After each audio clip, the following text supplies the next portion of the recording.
Welcome back mga katambalan, mga hot topic and issue pag-usapan natin. Update po tayo kay David Licauco kung saan nga po nag-post itong si David sa kanyang social media account ng bar nga po. At ito nga po ay ang Chivas Regal at napakagwapo naman itong si David sa kanyang post na nakasuot nga po ito at talaga namang lutang na lutang ang kagwapuhan ng pambansang Ginoo. Ito nga po ay para sa Chivas Regal na kung saan nga po ay naglabas ang Chivas Regal PH ng Chivas Crystal Gold na inilabas nga po nila. Makikita naman po doon yung alak na kung saan nga po ay bagong labas ng Chivas Regal na ipinost naman po ni David sa kanyang social media account. At bukod nga po doon ay naglabas din ang restaurant itong si David ng Sobra Cafe at ito nga po ay ang pancake and fried chicken na kung saan nga po makikita yung photos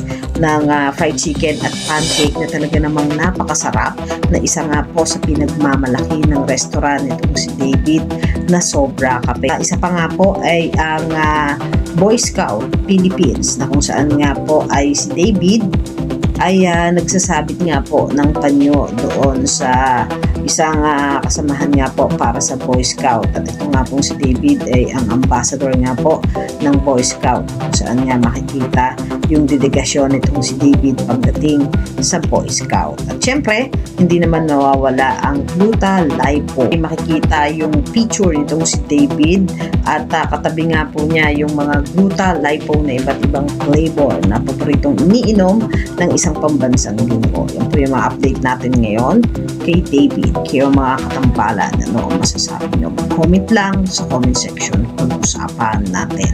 Yan ang mga hot topic and issue dito lamang sa Tambalang JK.